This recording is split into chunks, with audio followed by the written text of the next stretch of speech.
Hello, good evening all of you.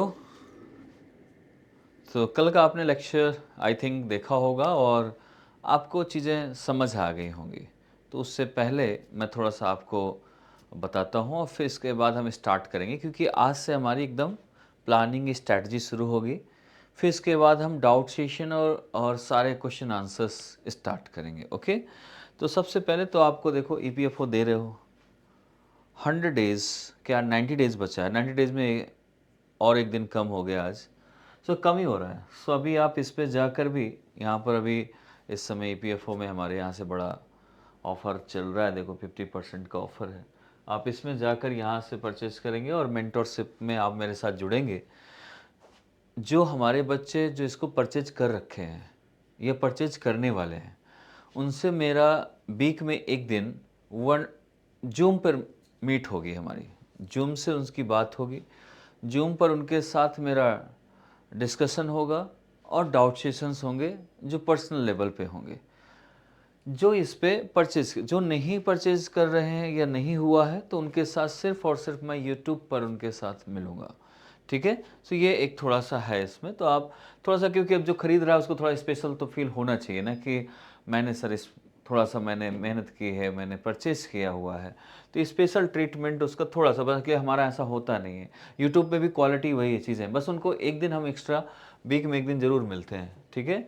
दूसरा है, आप यहाँ से अपने आप को यहाँ से बुक कराकर और यहाँ से आप इसे प्रोसेस ले सकते हैं और इस कोर्स को। और इसके बाद आपने देखा ही है इसमें, जैसे कि आपकी जो स्ट्रैटेजी मेंटरशिप है वो सीनियर फैकल्टी हैं, और उसमें से एक मैं हूँ जो मैं ले रहा हूँ आपके साथ। और हर चीज़ का, जैसे यस्टरडे मैंने आपको बिल्कुल क्लियर कर दिया था कि आपको ऐसी कोई भी प्रॉब्लम नहीं आने वाली है जिसमें से फील हो कि हम ईपीएफओ एग्ज़ाम नहीं निकाल पा रहे हैं।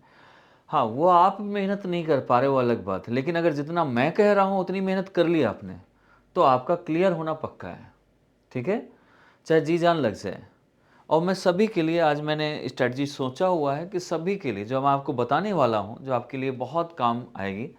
और उसके बाद हमारा नेक्स्ट सेशन लाइव होगा 1-to-1 हमारी, जो उससे सॉरी जो यूट्यूब से है, नॉट 1-to-1, मतलब मैं दिखूंगा, आप तो दिखेंगे नहीं।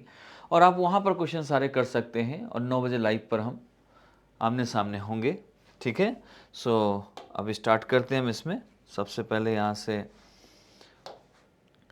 मैं आपको थोड़ा सा चीज़ें कि आज हमारा कैसे करना चाहिए। बात यह है कि व्हाट्स द प्लान, प्लान क्या है एंड स्ट्रैटेजी क्या है, and what's the plan and strategy, ये क्या है। एक तो पहले हम डिस्कस करेंगे आपके टाइम टेबल पर।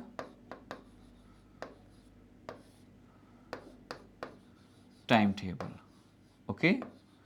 नंबर 2, डिस्कस करेंगे आपके रीडिंग स्टाइल पर थोड़ा सा, जहाँ से आज आप अपने आप से स्टार्ट कर पाओ, जिससे आप मेरे साथ कल जुड़ो तो बेटर लगे आपको, है ना। नंबर 3,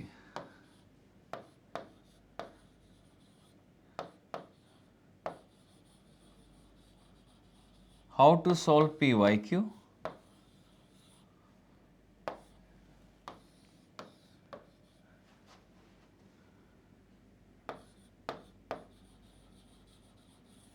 स्टडी विद PYQ,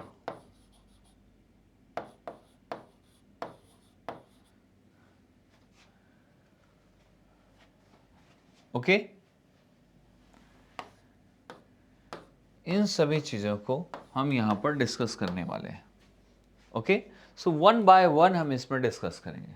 तो let's start with time and time table. Time table आपका, स्टडी जो होती है, स्टडी के लिए जो आप टाइम टेबल बनाते हैं, ये 2 टाइप की है। एक होता है आपका टारगेट स्टडी। ये मैक्सिमम बच्चे वो करते हैं जो कॉरपोरेट में होते हैं, है ना। और जो टाइम टेबल बनाकर पढ़ते हैं वो मैक्सिमम होते हैं जो अभी स्टूडेंट लाइफ में है और वो अभी उनका टाइम टेबल बना हुआ है या उसके पास काम नहीं है, आप अभी स्टडी कर रहा है घर पर, कोई ऐसा एक्स्ट्रा या वर्किंग नहीं है, सीधे सीधे बता दें। ठीक है? टाइम टेबल और ये जो टारगेट है इसके लिए मैं दोनों के लिए बता देता हूँ। अगर ये भी टाइम टेबल कॉर्पोरेट वाले भी फॉलो करें तो कर सकते हैं। मिनिमम टाइम पर मैक्सिमम स्टडी एंड आपका सिलेक्शन, दोनों चीज़ें की। पहले तो मेरे दोस्त इसमें दो चीज़ें करनी है। आपका टाइम टेबल जो बना है अगर वो बेस्ट है तो उसको रखो, मेरी मानने की बिल्कुल ज़रूरत नहीं है। जिसका नहीं बना है, क्योंकि बहुत सारे होते हैं कि सर अगर आप बता देंगे, क्योंकि जो मेरा टाइम टेबल था मेरे पढ़ने का, कभी जब मैं यूपीएससी सेलेक्ट हुआ उससे पहले की जो मेरी स्ट्रैटेजी थी, आज भी वही लगभग स्ट्रैटेजी है, बट मैं क्योंकि कभी पढ़ता हूँ घर पर तो ऐसा होता है, लेकिन पहले जो स्ट्रैटेजी थी वो मेरी थोड़ा बहुत डिफरेंट थी, बहुत ज़्यादा मैं पढ़ता था। सो वो तो मैं आपको बताऊँगा, लेकिन साथ ही साथ आपका अपना एक टाइम टेबल होता है जिसमें आप कंफर्ट फील करते हो। जिसमें आप कंफर्ट फील करो ना, वो इम्पॉर्टेंट है बेटा। सो इसमें एक जो मैं बताता हूँ हमेशा, एक मॉर्निंग जगने के तुरंत बाद। ये नहीं है कि आप मॉर्निंग ही जगो, अगर नून में जगते हो तो भी कोई इशू नहीं है, इवनिंग में जगो कोई इशू नहीं है मुझे, ठीक है। लेकिन जब भी आपका जगने का टाइम हो, उस टाइम पर आपके पास टेंशन नहीं होती। ये साइंटिफिक है, बिल्कुल टेंशन नहीं होती, टेंशन फ्री होते हैं आप, टेंशन नहीं होती। क्योंकि आपको 2 से 3 घंटे आपको लगता है सोचने में क्या चल क्या रहा है, फिर इसके बाद आप जब व्हाट्सएप देखते हो, मोबाइल देखते हो, तो आपका टेंशन शुरू होता है इस टाइम। तो अगर आपने 2 से 3 आवर मॉर्निंग का या जब भी जगने के बाद तुरंत आप अगर कोई प्लान बनाते हो, वो आपके लिए पढ़ने के लिए बेस्ट हो जाता है।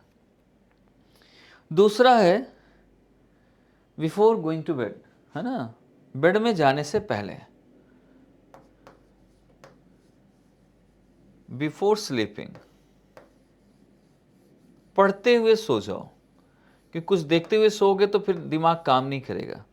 सो यहाँ पर आप 3 घंटे का, 2 से 3 घंटे का, तो यहाँ पर तो 2 स्लॉट हो गए, 5 से 6 घंटे का, 5 to 6 आवर्स का आपका प्लान बन चुका है। और इसमें अपने अकॉर्डिंग आप टॉपिक रख सकते हो, बाकी मैं बताऊंगा तो वो आपको समझ आ जाएगा कौन सा रखना चाहिए कौन सा नहीं रखना चाहिए। दूसरा होता है टारगेट स्टडी। इसके बाद बाकी के आप अगर वर्किंग नहीं हो, वर्किंग वाला भी इसे फॉलो कर सकता है। ये वर्किंग एंड नॉन वर्किंग दोनों के लिए है।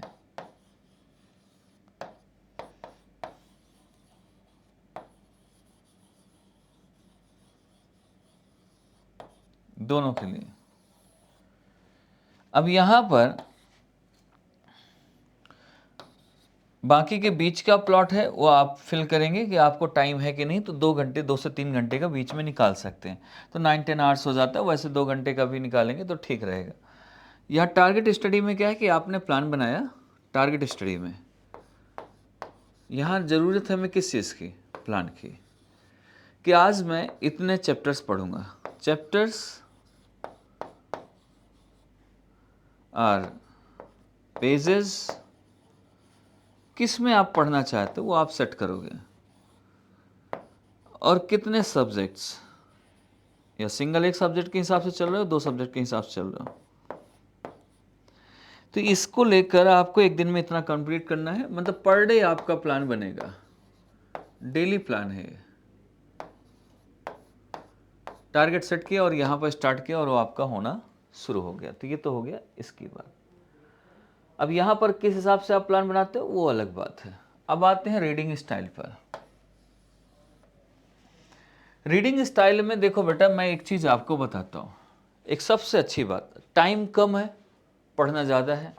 So don't have a time, आपके पास टाइम नहीं है किस चीज़ के लिए, रिवीजन के लिए, है ना। रिवीजन करनी है, रिवीजन नहीं होगा सिलेक्शन नहीं होगा, तो रिवीजन करना बहुत ज़रूरी। रिवीजन के लिए क्या करेंगे, सो मैं आपके पास एक, जैसे सपोज करो कि मेरे पास एक ये बुक है, राइट, ये बुक है, इस बुक में इतना मैंने आज क्या किया कि इतनी पढ़ ली, कितनी, इतनी मैंने पढ़ ली। नेक्स्ट डे मुझे यहाँ से स्टार्ट करना है। जब मैं यहाँ से स्टार्ट करूँगा ना, तो मैक्स टू मैक्स मुझे इतना आँखों से देखने में, जैसे आप सुबह सुबह पढ़ते हो ना, चैंट करते हो किसी चीज़ का, जैसे कि पूजा करो, हनुमान चालीसा पढ़ो, कुछ भी ऐसा कर रहे हो, नवरात्रि आ रहे हैं तो अभी फिर से देवी माँ की पूजा, गायत्री पूजा करोगे, गायत्री मंत्र पढ़ोगे, तो वैसे टाइप का है।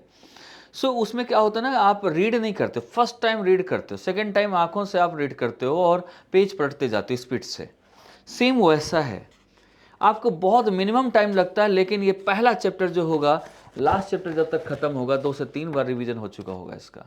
फिर यहाँ शुरू करोगे और चीज़ें चलती रहेंगी, रिदम में रहेंगी। तो ये जब यहाँ पर आओगे, दूसरे दिन आप करोगे तो दूसरे दिन आपका यहाँ से यहाँ तक, तो दोनों को, ये दोनों को फिर रिवीजन करना है। तीसरे दिन आपका यहाँ आ गया और इतना बचा है, तो इससे तो आज पढ़ना है, लेकिन इससे पढ़ने से पहले हमें पूरा ये उस सब्जेक्ट में ज़्यादा से ज़्यादा आपको 1 से 2 मिनट, मैक्सिमम 5 मिनट जब कंप्लीट हो जाएगी बुक, तो फटाफट ऐसे पलटने में, पेज पलटना है, बस नज़र जानी चाहिए हाईलाइट करके। तो एक तो ये तरीका है रिवीजन प्लस स्टडी रीडिंग का। दूसरा और एक चीज़ कि हमें वो टॉपिक या वो ज़्यादा सब्जेक्ट पढ़ने हैं जो कि एग्ज़ाम में ज़्यादा मार्क्स लेके आ रहा है, मतलब ज़्यादा क्वेश्चन किसके हैं, स्टैटिक के, कहाँ से ज़्यादा क्वेश्चंस हैं, उन सब्जेक्ट्स को ज़्यादा पढ़ना है। अब कई बार आपके टाइम टेबल में होता है एक बुक खत्म करो, दूसरी खत्म करो, तीसरी खत्म करो। मैं तो कहता हूँ ऐसा टाइम टेबल बनाओ जिसमें से 2 से 3 बुक डेली खत्म हो रही हो, फिर 3 दिन में, फिर 3 दिन में फिर 2 से 3 बुक, जो आपके सब्जेक्ट हैं वो एक वीक में सारे घूम रहे हैं। इससे होगा क्या, एग्जाम पास में। अदरवाइज एक सब्जेक्ट करते हो, फिर एक आप इसके बाद 1 महीने बाद दूसरे सब्जेक्ट नंबर आएगा, 1 महीने में आप काफ़ी मिसिंग हो जाएगी, वो फ्लो टूट जाएगा। आप भले ही हमने चैप्टर पूरा पढ़ लिया, बुक पूरी खत्म कर दी, लेकिन उसमें फिर से स्टार्ट करेंगे, उसको अपने टाइम पे रखेंगे या उससे ज़्यादा टाइम लगेगा। लेकिन अगर हम एक एक चैप्टर भी पढ़ रहे हैं ना, ये दूसरा सब्जेक्ट पढ़ रहे हैं, तो उसी से रिलेटेड, सपोज करो कि एंशिएंट हिस्ट्री कंप्लीट हो गई, आप मिडिवल पढ़ रहे हो, बट मिडिवल का एंशिएंट से कनेक्शन ऑटोमेटिक बनता जाएगा, खत्म नहीं करना है कि हिस्ट्री आज मैंने कंप्लीट कर दी 2 दिन में, आप खत्म करते हैं। कर सकते हो अगर आपको लग रहा है, लेकिन मेरे अकॉर्डिंग नहीं होना चाहिए। एक ये चीज़ है, ठीक है। तो इसको हम ऐसे पढ़ सकते हैं। इसके बाद आते हैं how to solve PYQ. PYQ का सॉल्व करने का आपके तरीके अलग थे, मेरा तरीका अलग है। मेरे तरीके में आपको फॉलो करना पड़ेगा थोड़ा सा, और देखना पड़ेगा जिससे आप बेटर कर पाओ। इसमें क्या करना है आपको कि पीवाईक्यू आपको मैंने बताया था कि सोल्यूशन पीछे नहीं देखना है मेरे दोस्त, ठीक है, सोल्यूशन नहीं देखना है, ये डेंजरस है बहुत। आपको क्या करना है, पीवाईक्यू ओपन करना है, सिंपली स्टार्ट करना है, इसको करना। आपने स्टार्ट किया, पूरे कंप्लीट किया एक चैप्टर के, या जो भी एक चैप्टर है, 100 क्वेश्चन है, या ईयरली आप देख रहे हो, चैप्टर टॉपिक वाइज नहीं देख रहे हो तो ईयरली देख रहे हो, तो आपने 1 ईयर का कंप्लीट किया, 1 ईयर का। अब एवरी क्वेश्चन, जितने भी क्वेश्चंस हैं उनके क्वेश्चन के जो ऑप्शन दिए हैं, अब आपको देखो कितने सही हुए हैं। सही हुए हैं तो क्यों सही है ये, और जो गलत हुए हैं वो गलत क्यों हैं। जो जितने गलत हुए हैं उनका क्या करोगे, नहीं समझ आ रहा, आप उसी बुक में, जैसे हिस्ट्री है या पॉलिटी है, समझ लो पॉलिटी का फंडामेंटल राइट है, फंडामेंटल राइट वाले चैप्टर पे जाओ, यहाँ पर उसे देखो कि मैंने कहाँ गड़बड़ी की है, उससे मैच कराओ कि मैं गड़बड़ी कहाँ की है।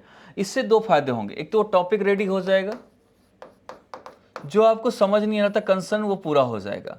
इसके बाद हो सकता है 2, 3, 4 क्वेश्चन पूछे तो पूरा चैप्टर ही कंप्लीट हो जाएगा इसमें। तो बिना समझे, बिना कुछ मेहनत किए, क्वेश्चन के साथ साथ, पीवाईक्यू के साथ साथ चैप्टर, जितनी बार वो पेपर आएगा, जितनी बार वो क्वेश्चंस आएंगे, आपका वो टॉपिक पूरा कंप्लीट हो, फिर आपको देखने की जरूरत नहीं पड़ेगा, फटाफट जाओगे तुरंत। जैसे फंडामेंटल, आपको पूरे फंडामेंटल समझ आ चुके होंगे, डीपीएसपी समझ आ चुकी होगी, क्योंकि रीजन ये है कि आपने इतनी बार किया है, बुक से सॉल्व कर रहे हो। खोल के बुक रखो, ढूंढो, सर्च करो, सर्च करने के बाद जब आप सॉल्व करते हैं ना कि क्यों गलत है, कहाँ पर है, उसमें टाइम लगेगा। वीक में 1 दिन रखो, ज़्यादा नहीं कर पा रहे हो तो 1 या 2 दिन रख लो, आप उसको कर सकते हो। तो यहाँ से आपको ये परमानेंट आपके कॉन्सेप्ट घुस जाएगी। सोल्यूशन, यहाँ सोल्यूशन रटता है, यहाँ पर पूरा टॉपिक, पूरा चैप्टर कंप्लीट होता है, जिससे आपका कॉन्फिडेंस लेवल और बढ़ता है। समझ आ रहा है कि नहीं आ रहा है, ठीक है। अब इसके बाद यहाँ पर स्टडी विद पीवाईक्यू, जैसे मैंने बताया कि ये चीज़ें ऐसे स्टडी कर पीवाईक्यू के साथ स्टडी करना, ये तो हो गया सॉल्व करने का। अब हमें करना है इसके साथ स्टडी। स्टडी कैसे करेंगे, सिंपल सा लॉजिक है बेटा स्टडी करने का। पीवाईक्यू से हमें एक चीज़ ये निकलती है, कौन कौन से टॉपिक इंपॉर्टेंट है, इंपॉर्टेंट टॉपिक एनालिसिस कर पाते हैं, इंपॉर्टेंट टॉपिक्स, ठीक है, हमने वहाँ से इंपॉर्टेंट टॉपिक्स निकाले जो भी हैं ABCD। इन टॉपिक्स को हमने मोस्टली जब हम पढ़ रहे हैं स्टडी के ड्यूरिंग स्टडी हम इन पे ज़्यादा फोकस्ड होंगे, एक एक चीज़ उनकी पढ़ेंगे, मिस नहीं करेंगे, डोंट मिस।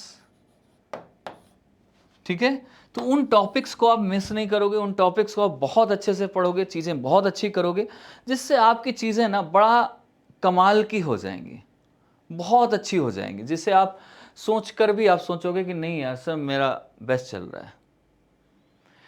इतना करना है, 90 दिन टाइम है, आज निकाल दोगे तो 89 डेज बचेगा, 2 दिन और कम हो गया, सॉरी 88 डेज बचे हैं।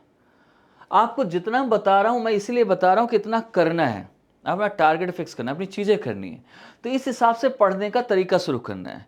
अब मेरा काम है कि मैं आपको एक टारगेट दे दूं जिससे कल मैं अगर आपके साथ आऊं तो आप अपने डाउट्स लेकर मेरे साथ यूट्यूब पर बैठो, जिससे हम लाइव में डिस्कशन कर पाएँ, लाइव में आपके डाउट्स में क्लियर कर पाऊँ। तो सबसे पहले जो मुझे आपके साथ डिस्कशन करना, सबसे पहले स्टार्ट क्या करूं जिससे आपको भी अच्छा लगे और आपकी चीज़ें एकदम परफेक्ट चले, आपको मज़ा भी आए, हाँ इंटरेस्टिंग भी हो, मन लगना शुरू हो जाएगा, फिर ऑटोमेटिकली आप उसे ले लेंगे, अपने अडॉप्ट कर लेंगे चीज़ों को लेकर। तो सबसे पहले मैं यहाँ से स्टार्ट कर रहा हूँ। जैसे पॉलिटी से स्टार्ट करो, पॉलिटी एंड इकोनॉमी और हिस्ट्री, हिस्ट्री कर लो। मतलब मैं एक दिन का बता रहा हूँ अभी प्लान थोड़ा सा ना। पॉलिटी में आपको जो सबसे इम्पॉर्टेंट है, जो अभी आपको पढ़ना है, जो मैं बता रहा हूँ थोड़ा सा आपको पढ़ना है, फंडामेंटल राइट्स पढ़ लेना, जिससे मुझे थोड़ा आइडिया लगे कि आपके पढ़ने क्या। फिर मैं उसी हिसाब से जब आपका मुझे थोड़ा आइडिया लग जाएगा कि आप कितने पानी में हो या कितनी आपको मेहनत की भी और ज़रूरत है, फिर उस हिसाब से मैं आगे स्टेप लूँगा। ठीक है, तो अब एक नॉर्मल सा आपको देता हूँ, फंडामेंटल राइट्स एंड DPSP कर सकते हो, इसमें इसको पढ़ लो थोड़ा सा। और इसमें एंशिएंट हिस्ट्री में आप इंडस वैली सिविलाइजेशन एंड वैदिक एज, इतना पढ़ लो एक दिन में, तो मुझे एक आपकी कैपेसिटी मालूम चलेगी। यह आपका टारगेट है, कल 9 PM पे हम लाइव होने वाले हैं, इतना समझ लेना।